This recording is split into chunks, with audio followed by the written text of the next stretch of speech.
¿Sabías que Polonia perdió el dominio de sus puertos clave sin oírse un disparo? No hubo tanques ni explosiones. Simplemente, un día, los principales puertos de Gdańsk y Gdynia dejaron de estar bajo control polaco y pasaron a manos de estructuras afines a Moscú. Mientras los servicios de inteligencia europeos miraban hacia otro lado, el Kremlin ejecutó una jugada maestra a través de contratos y fondos internacionales. En marzo de 2020, tras 2 años tejiendo una compleja red financiera en Emiratos y Asia, empresas aparentemente privadas adquirieron las deudas estratégicas de los puertos polacos. Todo era perfectamente legal. Ni siquiera el propio gobierno de Polonia supo lo que ocurría hasta recibir las notificaciones oficiales. Para entonces, era demasiado tarde. La nueva directiva, operando desde Dubái pero respondiendo a intereses rusos, tomó el control de la infraestructura vital de la nación. Ahora, cada descarga de equipamiento militar occidental debe ser autorizada por Moscú. Polonia, miembro clave de la OTAN, perdió de golpe y sin resistencia el corazón logístico de su defensa. Y lo más inquietante, cualquier intento de nacionalizar los puertos podría llevar a la congelación inmediata de activos polacos en el extranjero, ejecutada por países aliados de Rusia. Esta operación no solo puso en jaque la soberanía de Polonia, sino que reveló la verdadera cara de la competencia geopolítica moderna. Las guerras ya no se ganan en los campos de batalla, sino en los despachos de abogados y los balances de fondos internacionales. ¿Qué falló en la vigilancia europea? ¿Quién en Polonia ayudó a tender esta trampa? ¿Y qué ocurrirá cuando los nuevos dueños cierren por completo el grifo económico del país? Para entenderlo, tenemos que regresar al origen de esta silenciosa conquista. Detrás de cada puerto, late el corazón económico de un país. Y en el caso de Polonia, ese corazón bombea a través de 2 arterias clave, Gdańsk y Gdynia. No son solo puntos en el mapa ni simples muelles, son puertas de entrada y salida para gran parte del comercio, el abastecimiento de energía y la defensa nacional. Casi toda la economía polaca, y buena parte de Europa Central, depende de la eficiencia y seguridad de estos puertos. Pero, ¿cómo se volvieron vulnerables estos gigantes logísticos? Para entenderlo, hay que mirar el contexto económico que vivía Europa en los últimos años.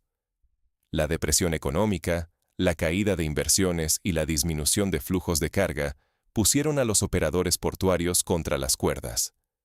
En busca de oxígeno financiero, recurrieron a fondos extranjeros, principalmente de Emiratos y Asia, que ofrecían liquidez inmediata.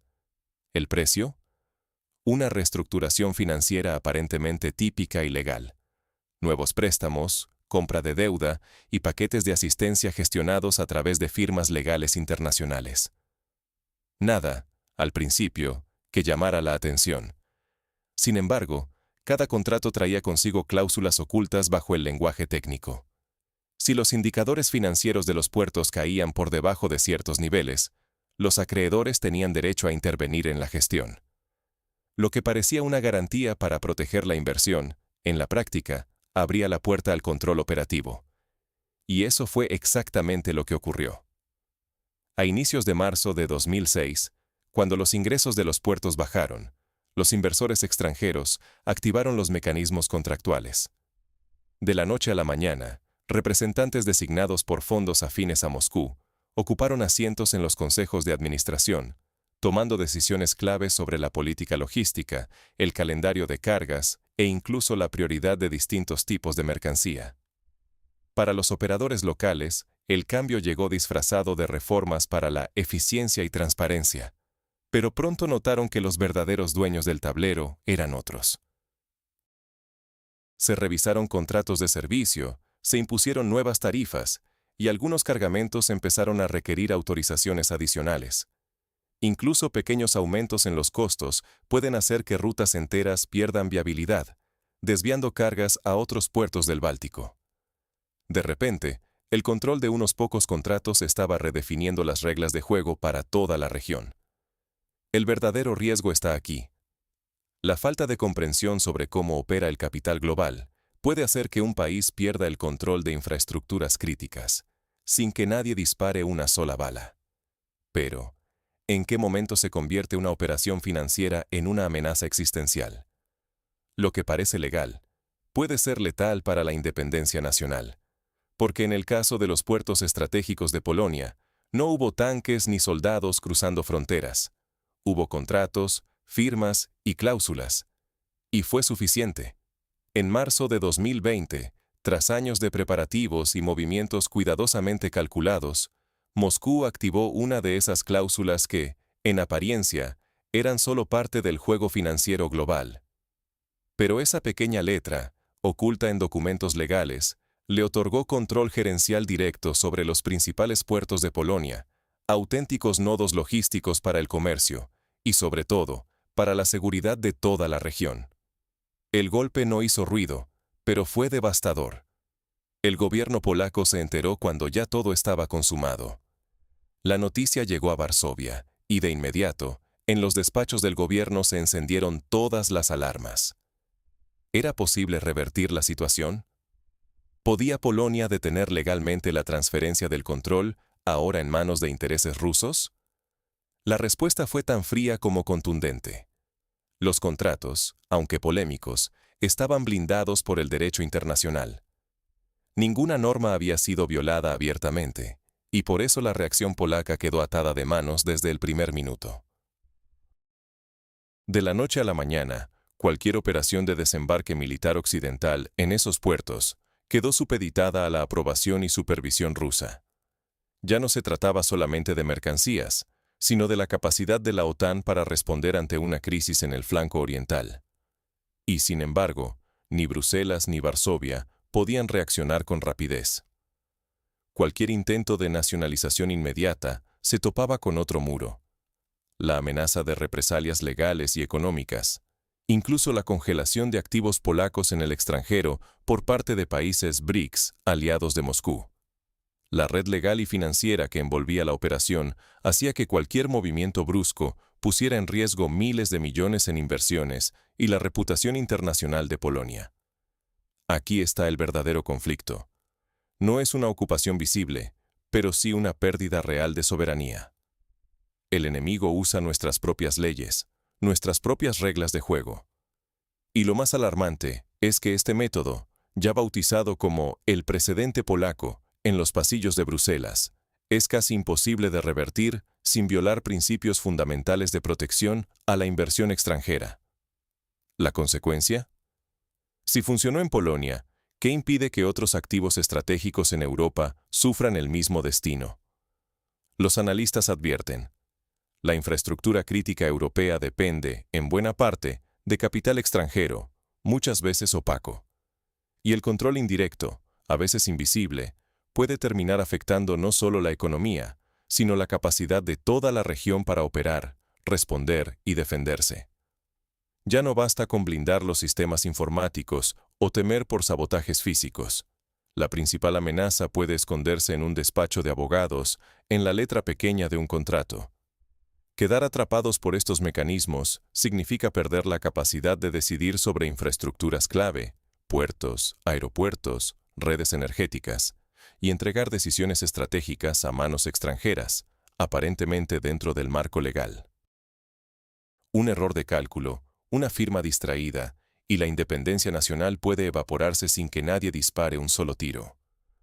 Esto plantea una pregunta inevitable.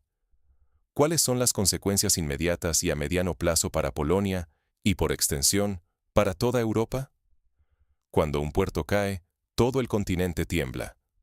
Y no es una exageración. El control de los puertos polacos por capitales vinculados a Moscú ha generado un efecto dominó cuyas ondas de choque se sienten mucho más allá de las fronteras de Polonia. En la práctica, cualquier ajuste en los procedimientos logísticos de estos puertos puede retrasar la entrega de equipamiento y recursos clave para la defensa, afectando desde operaciones militares hasta el flujo normal de comercio. Incluso pequeñas demoras pueden alterar la planificación de operaciones que dependen de una sincronización precisa, lo que evidencia cómo la infraestructura crítica se ha convertido en un tablero geopolítico, donde las reglas no las dicta la fuerza, sino las cláusulas de un contrato. A nivel europeo, el caso polaco ha encendido las alarmas, pero muchos coinciden en que la reacción ha sido tardía. Dentro de la UE, crece el debate sobre la necesidad urgente de crear mecanismos específicos para proteger infraestructuras esenciales de intereses externos poco transparentes. Sin embargo, aquí aparece el primer gran obstáculo. Las cláusulas internacionales de protección de inversiones, pensadas para dar confianza a los mercados, hoy pueden convertirse en cadenas legales que impiden a los estados recuperar activos estratégicos sin enfrentarse a juicios interminables y costosos arbitrajes internacionales. Los analistas subrayan que este tipo de control no se limita a los puertos. La misma lógica puede aplicarse a telecomunicaciones, energía, tecnología e incluso sectores como la manufactura avanzada. La apertura a capital internacional, que tanto ha impulsado el desarrollo europeo, hoy muestra su reverso. Una dependencia que puede transformarse en vulnerabilidad sistémica, donde la autonomía nacional queda subordinada a intereses extranjeros, amparados en la legalidad. El trasfondo de esta batalla silenciosa es claro. El futuro económico, militar y político de países enteros puede ser rehén de actores foráneos que operan desde la sombra de los contratos y los fondos de inversión. Para Europa, esto significa que la continuidad de negocios, la seguridad de la infraestructura y hasta la propia independencia pueden pender de un delicado hilo legal y financiero. Así que la pregunta inevitable es, ¿qué pueden hacer los estados y las empresas para recuperar el control y protegerse en el futuro? Porque no basta con identificar el problema. Toca pasar a la acción. No basta con mirar contratos. Hay que entender el tablero completo. La lección del caso polaco es clara. En el mundo actual, la seguridad de un país ya no se juega únicamente en sus fronteras físicas, sino en la forma en que protege y vigila sus activos estratégicos frente a movimientos financieros y jurídicos perfectamente legales, pero con consecuencias impredecibles. Entonces, ¿qué pueden hacer gobiernos y ciudadanos para blindarse ante este tipo de dominio externo? Primero, diversificar rutas logísticas y cadenas de suministro. Apostar todo a un solo puerto, una sola red o un solo inversor aumenta la vulnerabilidad y deja a toda la economía expuesta ante movimientos inesperados desde el exterior. La diversificación es la primera línea de defensa para no depender de una sola vía que pueda ser bloqueada o manipulada. Segundo, reforzar los controles y la transparencia sobre las inversiones en infraestructuras críticas. No basta con saber quién compra hoy. Hay que poder rastrear y anticipar cualquier cambio en la propiedad o gestión de activos clave, porque muchas veces estos movimientos se dan de forma gradual y discreta, hasta que es demasiado tarde para reaccionar. Aquí es fundamental un monitoreo constante y mecanismos de alerta temprana que permitan actuar antes de que los intereses nacionales queden comprometidos. Tercero, pensar en soluciones supranacionales. Si la economía y las cadenas logísticas son globales, la respuesta tiene que ir más allá de las fronteras nacionales. Una vigilancia colectiva, como la que ya se discute en la Unión Europea, puede ayudar a identificar riesgos antes de que se conviertan en crisis. Un mecanismo europeo de monitoreo de inversiones en sectores estratégicos sería una red de seguridad frente a maniobras externas. Y es que ya no se puede separar economía, derecho y geopolítica. Todo está entrelazado. Lo que antes era territorio exclusivo de generales y diplomáticos, hoy pasa por las manos de abogados, analistas financieros y directores de fondos de inversión. Ignorar esto puede significar repetir la historia. Perder la capacidad de decisión económica y política, simplemente porque no vimos venir el cambio. El caso de los puertos polacos es una advertencia. La velocidad con la que se pueden activar estos mecanismos supera, muchas veces, la capacidad de reacción de los estados. Por eso, la pregunta es inevitable. ¿Estamos preparados para un mundo donde la soberanía se define en los tribunales y no en los parlamentos? Donde ayer mandaban los tanques, hoy manda la firma en un contrato. La imagen del poder ha cambiado. Ya no se trata solo de ejércitos cruzando fronteras, sino de capitales y cláusulas abriendo puertas que antes solo cedían a la fuerza. La historia de los puertos polacos nos lo deja claro. La infraestructura es la nueva línea de frente. Aquí, perder el control, aunque sea de una parte, puede inclinar el equilibrio estratégico durante años, sin que se dispare una sola bala. Este caso no es solo una advertencia para Polonia, sino un toque de atención para toda Europa. Piensa en lo que está en juego: rutas de suministro, precios de bienes, tiempos de entrega. Un simple cambio en las condiciones de uso de los puertos puede desatar un efecto dominó que impacta desde el supermercado local hasta la seguridad energética nacional. ¿Quién decide qué barco se descarga primero o qué mercancía paga más peajes? A veces no es el gobierno, sino intereses que operan bajo perfecta legalidad, amparados por contratos internacionales y fondos de inversión opacos. Por eso, la pasividad y la ignorancia son peligros silenciosos. Dejar que las decisiones fundamentales se tomen lejos de la opinión pública y sin un escrutinio real es como dejar la llave de casa en la puerta. Puede que nadie entre hoy, pero tarde o temprano alguien aprovechará la oportunidad. Y cuando el control se pierde en el papel, recuperarlo puede ser más difícil y costoso que tras una batalla militar. Hoy, expertos y gobiernos ya debaten nuevas reglas: más transparencia en las inversiones extranjeras, mecanismos europeos de supervisión, revisión a fondo de quiénes son los verdaderos beneficiarios tras los grandes capitales. Pero la pregunta incómoda permanece: ¿cuántos contratos similares ya están activos en otros países? ¿Dónde aparecerá la siguiente grieta en la defensa de lo esencial? Estas operaciones rara vez ocupan portadas, y sus consecuencias suelen notarse cuando reaccionar es casi imposible. Por eso, es crucial mantenernos vigilantes y nunca conformarnos con la superficie. La geopolítica moderna se decide cada vez menos en los noticieros y más en los despachos de abogados y las juntas de accionistas. Si valoras la seguridad de tu entorno, tu economía y tu futuro, exige transparencia, pregunta quién está realmente detrás de las inversiones y apoya debates informados. Aquí seguiremos analizando no solo los hechos, sino los mecanismos que mueven el tablero global. Si te interesa ver más allá de los titulares y entender cómo los contratos pueden cambiar el destino de un país, suscríbete y comparte. Porque lo que no se vigila, se puede perder.